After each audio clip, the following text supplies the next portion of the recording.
ಅಕ್ಷಯ ತೃತೀಯ ಎಂದರೆ ಎಂದಿಗೂ ಕಡಿಮೆಯಾಗದ ಅಥವಾ ಅಕ್ಷಯವಾದ ಪುಣ್ಯ ಎನ್ನುವ ಅರ್ಥ. ಹಿಂದೂ ಕ್ಯಾಲೆಂಡರ್ ಪ್ರಕಾರ ಇದು ವೈಶಾಖ ಮಾಸದ ಶುಕ್ಲಪಕ್ಷದ ತೃತೀಯ ತಿಥಿಯಲ್ಲಿ ಬರುತ್ತದೆ. ಈ ದಿನ ಮಾಡಿದ ಸತ್ಪ್ರವೃತ್ತಿ, ದಾನ, ಪೂಜೆ ಎಲ್ಲವೂ ಅಕ್ಷಯ ಫಲ ನೀಡುತ್ತದೆ ಎಂದು ನಂಬಲಾಗಿದೆ. ಅದರ ಕಾರಣದಿಂದಲೇ ಈ ದಿನವನ್ನು ತುಂಬಾ ಶುಭದಿನ ಎಂದು ಆಚರಿಸುತ್ತಾರೆ.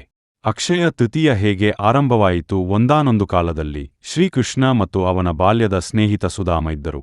ಸುಧಾಮ ಬಹಳ ಬಡವನಾಗಿದ್ದ. ಅವನ ಮನೆಯಲ್ಲಿ ಊಟಕ್ಕೂ ಹಣ ಇರಲಿಲ್ಲ. ಒಂದು ದಿನ ಅವನ ಹೆಂಡತಿ ಹೇಳಿದಳು, ನೀನು ನಿನ್ನ ಸ್ನೇಹಿತ ಕೃಷ್ಣನನ್ನು ಭೇಟಿ ಮಾಡು. ಅವನು ರಾಜನಾಗಿದ್ದಾನೆ, ಸಹಾಯ ಮಾಡಬಹುದು. ಸುಧಾಮನ ಬಳಿ ಕೊಡುವುದಕ್ಕೆ ಏನೂ ಇರಲಿಲ್ಲ. ಆದರೂ ಸ್ವಲ್ಪ ಅವಲಕ್ಕಿ ತೆಗೆದುಕೊಂಡು ಕೃಷ್ಣನನ್ನು ನೋಡಲು ಹೋದ. ಕೃಷ್ಣನು ಸುಧಾಮನನ್ನು ನೋಡುತ್ತಿದ್ದಂತೆಯೇ ತುಂಬಾ ಸಂತೋಷಪಟ್ಟು ಅವನನ್ನು ಗೌರವದಿಂದ ಸ್ವಾಗತಿಸಿದ. ಅವನ ಬಡತನದ ಬಗ್ಗೆ ಕೇಳಿದಾಗ ಸುಧಾಮ ಏನೂ ಕೇಳಲಿಲ್ಲ. ಅವನ ಸ್ನೇಹವೇ ಸಾಕು ಎಂದು ಭಾವಿಸಿದ. ಆದರೆ ಕೃಷ್ಣನು ಅವನ ಮನಸ್ಸನ್ನು ಅರ್ಥ ಮಾಡಿಕೊಂಡನು. ಅಕ್ಷಯ ತೃತೀಯ ದಿನವೇ ಕೃಷ್ಣನು ಸುಧಾಮನ ಮನೆಗೆ ಅಕ್ಷಯ ಸಂಪತ್ತು ಕೊಟ್ಟನು.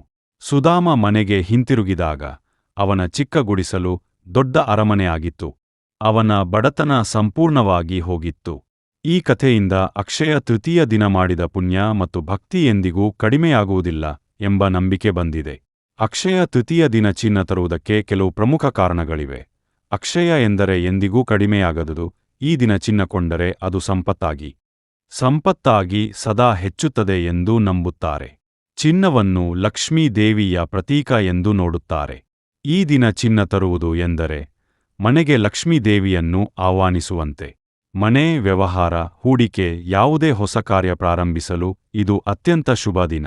ಚಿನ್ನ ಎಂದರೆ ಸ್ಥಿರತೆ, ಬೆಳವಣಿಗೆ. ಅಕ್ಷಯ ತೃತೀಯ ದಿನ ತೆಗೆದುಕೊಂಡದ್ದು ಜೀವನದಲ್ಲಿ ವೃದ್ಧಿಯಾಗುತ್ತದೆ ಎಂಬ ನಂಬಿಕೆಯಿದೆ. ಅಕ್ಷಯ ತೃತೀಯದ ಬಗ್ಗೆ ಮತ್ತೊಂದು ಪೌರಾಣಿಕ ಹಿನ್ನೆಲೆ ಇದೆ.